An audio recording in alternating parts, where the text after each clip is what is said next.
Hello friends, எல்லாரும் எப்படி இருக்கீங்க? இன்றைக்கி நம்ம வீடியோவில் சாதம் மீதம் ஆயிடுச்சுன்னா அந்த சாதத்தை வச்சு நம்ம ஒரு சூப்பரான பிரேக்ஃபாஸ்ட் ரெசிபி செய்ய முடியும். அதை பற்றி தான் நம்ம இன்றைக்கி பார்க்க போகிறோம். ரொம்ப சீக்கிரமாக செய்யக்கூடிய ஒரு பிரேக்ஃபாஸ்ட் ரெசிபி, அதிக டைம் எடுக்கவே எடுக்காது.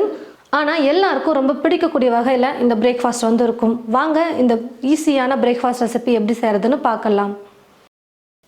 நான் வந்து பார்த்தீங்கன்னா சாதத்தை ஒரு கப்பில் அளந்து எடுத்து வச்சுருக்கேன். நீங்கள் நல்லா சுட சுட செஞ்ச சாதமாக இருந்தாலும் எடுத்துக்கோங்க, இல்லைனா பழைய சாதம் மீந்து போச்சுன்னா அந்த சாதத்தை கூட நீங்கள் எடுத்துக்கோங்க. ஒரு கப் சாதத்தை எடுத்து ஒரு மிக்ஸி ஜாரில் ஆட் பண்ணிக்கிறேன்.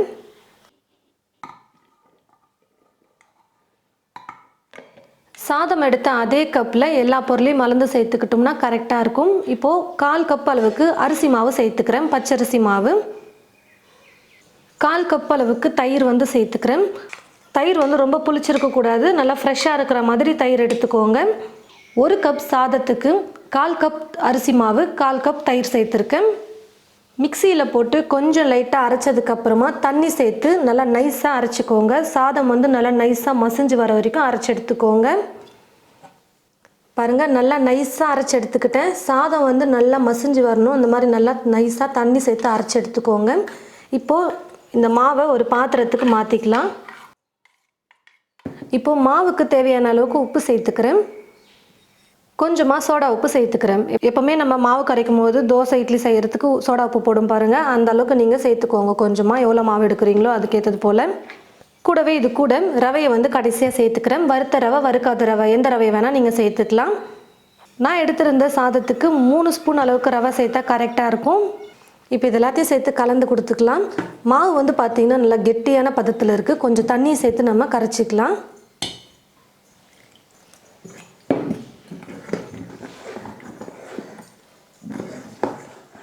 தண்ணி சேர்த்து மாவு வந்து கரைச்சிக்கிட்டோம் பாருங்கள், தோசை மாவு பதத்துக்கு. இப்போ ஒரு பிளேட் போட்டு மூடி வச்சிடுறேன். குறைஞ்சது ஒரு 10லேருந்து 15 நிமிஷத்துக்கு நீங்கள் மாவை ஊற வச்சிங்கன்னா போதும், ரொம்ப நேரம் ஊற வைக்க தேவையில்ல.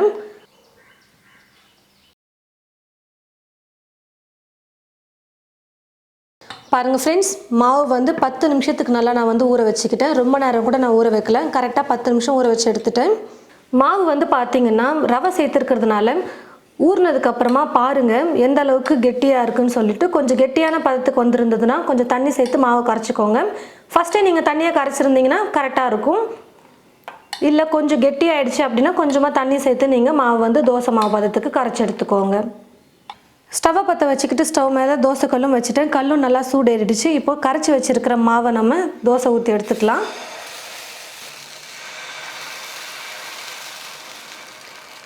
இந்த தோசை வந்து பார்த்தீங்கன்னா நீங்கள் செட் தோசை மாதிரி செய்யுங்க. ரொம்ப மெல்லிசாக செய்கிறத விட கொஞ்சம் நிறைய மாவு ஊற்றி ரொம்ப அகலமாக தேய்ச்சி விடாமல் செட் தோசை மாதிரி செஞ்சிங்கன்னா, அதாவது ஊத்தாப்பம் அந்த மாதிரி செஞ்சிங்கன்னா சூப்பராக இருக்கும். சாப்பிட்றதுக்கு தொட்டு சாப்பிட அவ்வளோ சாஃப்டாக சூப்பராக இருக்கும் தோசை. கொஞ்சமாக மேலே எண்ணெயை ஊற்றிக்கிறேன். எண்ணெய்க்கு பதிலாக நீங்கள் நெய் கூட சேர்த்து செய்யலாம், நல்லாயிருக்கும் தோசை சாப்பிட்றதுக்கு. ஒரு பக்கம் நல்லா வெந்ததுக்கப்புறமா இன்னொரு பக்கம் நான் திருப்பி போட்டுக்கிறேன். இன்னும் கொஞ்சம் நேரம் நம்ம விட்டுருந்தோம்னா கலர் இன்னும் நல்லா வரும். நான் வந்து கொஞ்சம் வெந்ததுமே நான் திருப்பி போட்டுக்கிட்டேன்.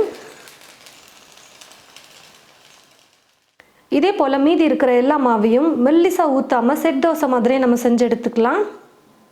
பாருங்கள் ஃப்ரெண்ட்ஸ், மீதமான சாதத்தில் நல்ல டேஸ்டியாக நம்ம சூப்பரான ஒரு பிரேக்ஃபாஸ்ட் ரெசிபி ரெடி பண்ணிட்டோம். நீங்கள் சாதம் வடித்த சாதத்தையும் உடனே கூட நீங்கள் செஞ்சுக்கலாம். அப்படி இல்லைனா பழைய சாதம் மீந்து போச்சுன்னா அந்த சாதத்தையும் இந்த மாதிரி நீங்கள் தோசையாக பண்ணிக்கலாம். டிஃபன் வேணும் அப்படின்னு சொல்லிட்டு கேட்குறவங்களுக்கு நீங்கள் டக்குன்னு சாதம் மட்டும்தான் இருக்குது, வேறு என்ன பண்ணுறதுன்னு யோசிக்காமல் அந்த சாதத்தை வச்சு நீங்கள் இந்த மாதிரி தோசையாக செஞ்சு கொடுத்துடலாம். நான் வந்து சைட் டிஷ்க்கு வந்து கார சட்னியும் சாம்பாரும் பண்ணியிருக்கேன். நான் எடுத்த சாதத்தோடைய அளவில் வந்து பார்த்தீங்கன்னா 3 பேர் சாப்பிடலாம். நல்லா ஃபுல்லாக 3 பேர் சாப்பிட்ற அளவுக்கு நான் எடுத்திருக்கேன். அரிசி மாவு ரவெல்லாம் போட்டு செஞ்சுருக்கிறதுனால தோசை வந்து சூப்பராக இருக்கும். நம்ம சாதத்தில் தான் செஞ்சுருக்கோம் அப்படின்னு சொல்லிட்டு யாருக்குமே தெரியாது.